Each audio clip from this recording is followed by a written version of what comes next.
Hello dear students, welcome to current affairs in general knowledge series. आज के इस video में हमारा टॉपिक है मिसलेनियस पार्ट 27 और इसका सबसे पहला क्वेश्चन हम लोग यहाँ पे देखेंगे। The very first question is who is known as the metro man of India question mark. Option A E Sreedharan, option B S Somanath, option C Vivek Bhasin, option D Maheshwar Rao. तो यहाँ पे आपको बताना है कि मेट्रो मैन ऑफ इंडिया के रूप में किन्हें जाना जाता है, ये आपको बताना है इस क्वेश्चन में। तो बच्चों मैं यहाँ पे बता दूं, इसका राइट आंसर होगा ऑप्शन ए ई श्रीधरन, जिन्होंने दिल्ली मेट्रो के लेआउट को अच्छे से डिजाइन किया था, इंप्लीमेंट किया था और दिल्ली में मेट्रो लाने के लिए इनका सबसे बड़ा योगदान है, उसके लेआउट के लिए, उसके स्ट्रक्चर के लिए। और बाद में उसे रेप्लिकेट किया गया बहुत सारे मेट्रो सिटीज में, उसके आधार पर बनाया गया। इसीलिए श्रीधरन जी को मेट्रो मैन ऑफ इंडिया कहा जाता है। Option A is the right answer for this question. अब देखते हैं next. Gol Gumbaz, the largest dome in India, is located in the state of fill in the blanks full stop. Option A Andhra Pradesh, option B Uttar Pradesh, option C Karnataka, option D Maharashtra. तो इस question में आपको बताना है गोल गुंबद, जो कि सबसे फेमस गुंबद है, सबसे बड़ा गुंबद है, ये कहां पे है, किस स्टेट में आता है, ये आपको इस क्वेश्चन के माध्यम से बताना है। तो बच्चों मैं बता दूं, गोल गुंबद टूरिज्म के लिए भी बहुत अच्छा स्पॉट है और ये कर्नाटक स्टेट के बीजापुर में है। अगर आपसे जगह पूछे, डिस्ट्रिक्ट पूछे, तो वो है बीजापुर में, और बीजापुर में सैनिक स्कूल भी है। यहाँ पे ये इसका राइट आंसर क्या होगा, ऑप्शन सी। गोल गुंबज कहां पे है, कर्नाटका के बीजापुर में। Option C is the right answer for this question. Next, the supreme court of India was established in the year fill in the blanks full stop. Option A 1912, option B 1942, option C 1947, option D 1950। तो यहाँ पे क्या पूछा गया, supreme court of India, Bharat का सर्वोच्च न्यायालय किस साल स्थापित किया गया था। तो बच्चों मैं यहाँ पे बता दूं कि हमने अपने चैनल पे सुप्रीम कोर्ट के ऊपर एक एक्सक्लूसिव वीडियो बना के वहां पे दिया था क्वेश्चन आंसर में। तो उसमें भी ये चीज पूछा गया था विद द डेट। यहाँ पे हमने सिंपली आपसे पूछा किस साल स्थापित किया गया। तो आप और भी सुप्रीम कोर्ट के ऊपर क्वेश्चन आंसर करने के लिए आप उस वीडियो को जरूर देखें, वहां पे भी आपको बहुत सारी जानकारी मिलेगी। तो यहाँ पे इस क्वेश्चन का जो राइट आंसर होगा, 1950 में सुप्रीम कोर्ट ऑफ इंडिया का एस्टेब्लिशमेंट हुआ था। Option D is the right answer for this question. Option D is the right answer for this question. Next, C.V. Raman was given the Nobel Prize for his work in physics in fill in the blanks full stop. Option A 1917, option B 1927, option C 1928, option D 1930। तो यहाँ पे इस question का answer देने से पहले मैं आपको थोड़ा सा जरूरी बात और जरूरी इंफॉर्मेशन भी आपको देना चाहूंगा कि सीवी रमन एक भारतीय फिजिसिस्ट थे। और नोबेल पुरस्कार की जहां तक बात है, तो अगर नोबेल पुरस्कार भारत में सबसे पहले किसे मिला था, तो आंसर होगा रविंद्रनाथ टैगोर। गुरुदेव जी को सबसे पहले मिला था, वो भी साहित्य के क्षेत्र में। लेकिन सीवी रमन जी को नोबेल पुरस्कार मिला था, उससे पहले मैं आपको बता रहा था, तो किसके लिए मिला था, तो स्कैटरिंग ऑफ लाइट के लिए सीवी रमन जी को फिजिक्स के क्षेत्र में नोबेल पुरस्कार मिला था। उससे पहले मैं आपको थोड़ा और जानकारी देना चाहता हूं कि इनका जो स्कैटरिंग ऑफ लाइट है, वो ऑफिशियली रिकॉग्नाइज किया गया था 28 फरवरी 1928 को। तो इसलिए भारत में नेशनल साइंस डे इसी को रिकॉग्नाइज करने के लिए, इसी के सम्मान में, इसी रिसर्च के सम्मान में वो सेलिब्रेट किया जाता है एवरी ईयर 28 फरवरी।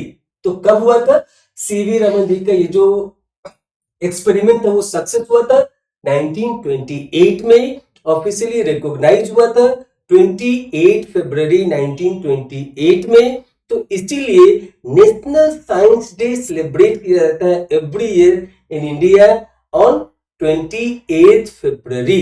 28 फरवरी याद रखिएगा, हमने यहाँ पे बहुत सारी इंफॉर्मेशन आपको दे दी।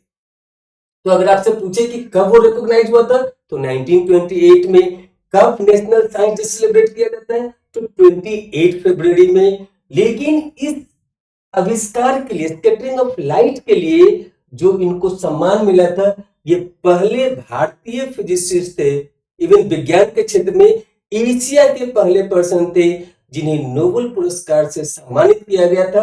वो कब? 1930 में। आपसे पूछे कि कब दिया गया था नोबेल पुरस्कार, तो आंसर होगा 1930। लेकिन किस बात के लिए दिया गया था वो भी हमने आपको बता दिया। नेशनल साइंस डे कब सेलिब्रेट किया था वो भी हमने आपको बता दिया। तो एक क्वेश्चन में बहुत सारी जानकारी आपको दी, ताकि कुछ भी आपसे पूछा जाए तो आप उसका आंसर कर सके। ये पहले भारतीय फिजिसिस्ट है, इवन विज्ञान के क्षेत्र में एशिया के पहले पर्सन है जिन्हें नोबेल पुरस्कार से सम्मानित किया गया था। So for this question, for this right answer is option D। 1930 में इस काम के लिए, इस आविष्कार के लिए इनको सम्मान दिया गया था by the Nobel Prize। So option D 1930 is the right answer for this question। अब देखते हैं next. Which is the largest producer of bauxite in the world? Question mark। Option A India, option B China, option C Australia, option D Russia. आपको बताना है कि bauxite world में सबसे ज्यादा कहां पाया जाता है। तो ये आपको बता दो कि बॉक्साइट अल्युमिनियम का ओर भी होता है।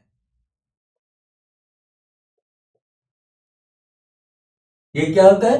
बॉक्साइट अल्युमिनियम के ओर होते हैं, और विश्व में सबसे ज्यादा इसके उत्पाद होती है कहां पे? सबसे ज्यादा कहां पे प्रोड्यूस होता है? ऑस्ट्रेलिया में। So option C is the right answer for this question. Next,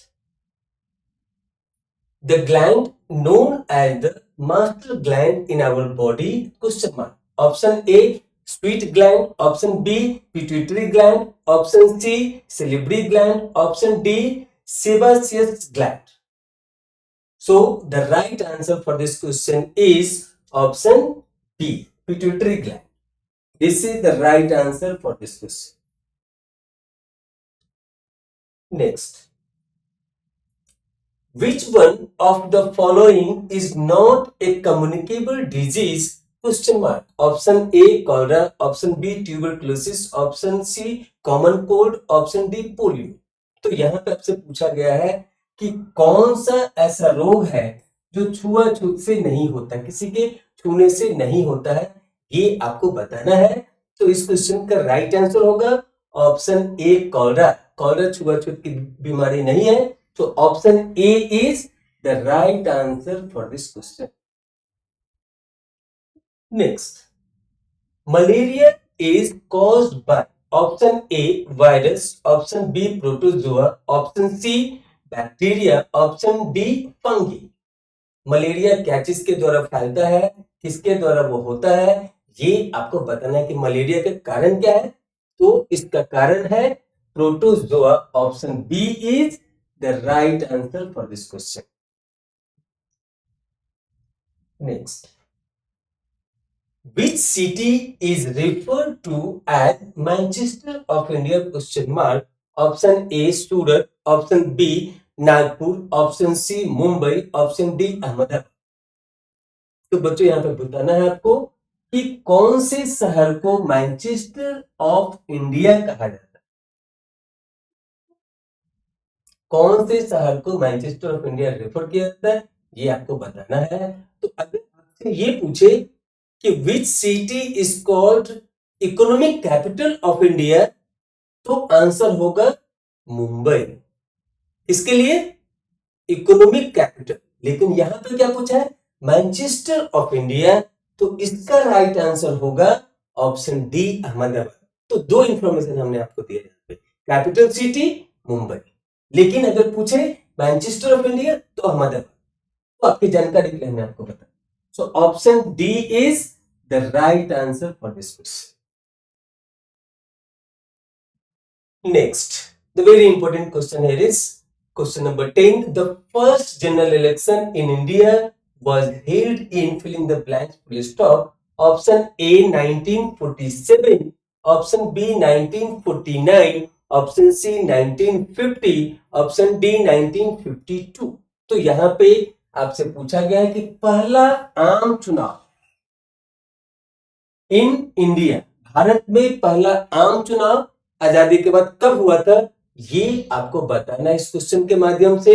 तो बच्चों में बता दो, आजादी के बाद जो चुनाव हुआ था वो अक्टूबर 1951 में शुरू हुआ था। अक्टूबर 25 अक्टूबर 1951 में शुरू हुआ था और फरवरी में जाके एंड हुआ था। सो फरवरी में 21 फरवरी 1952 को एंड हुआ था। तो यहां पे डेट तो पूछा नहीं है और ईयर के रूप में अगर आप देखेंगे तो दिया हुआ है 1952। So the right answer as per the question is option D 1952। ऐसे 1951 में शुरू हुआ था और 1952 में जाके एंड हुआ था। तो यहाँ पे 1951 तो दिया नहीं है और दोनों का भी देगा भी नहीं, या नहीं तो देगा तो वहां पे दोनों ईयर को इंक्लूड करके देगा, 1951 टू 1952 दो ईयर का कॉम्बिनेशन बना करके ऑप्शन में देगा, दोनों डिफरेंट ऑप्शन में नहीं देंगे। तो यहाँ पे option D is the right answer as per the question.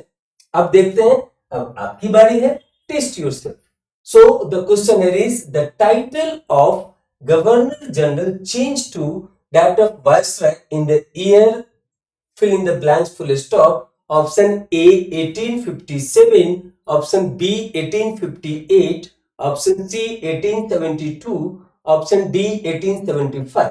तो यहाँ पे आपको इस क्वेश्चन में बताना है कि जो टाइटल था पहले गवर्नर जनरल, उसको वायसराय में चेंज किया गया था। पहले क्या बोलते थे, गवर्नर जनरल ऑफ इंडिया, उसके बाद क्या बोल रहे थे, viceroy of India in the British time. तो ये कब चेंज हुआ टाइटल, इस क्वेश्चन के माध्यम से आपको इस क्वेश्चन का सही आंसर हमारे चैनल के कमेंट बॉक्स में लिखना है, सर्च करके, या फिर आपको पता है पहले से तो डायरेक्टली टाइप करके भेज दीजिए, ताकि हमें पता चले कि आप बहुत जानकार भी हैं और हमारे वीडियोस में जितने क्वेश्चन आंसर है वो आप अच्छे से पढ़ते हैं, सिंसियरली पढ़ते हैं, अपने नोटबुक में नोट भी करते हैं और आने वाले एग्जाम के लिए अपनी तैयारी बहुत ही अच्छे से करते हैं। सो इसी के साथ इस वीडियो को यहीं पे हम लोग समाप्त करते हैं। So thank you to all of you for watching this video. फिर मिलेंगे।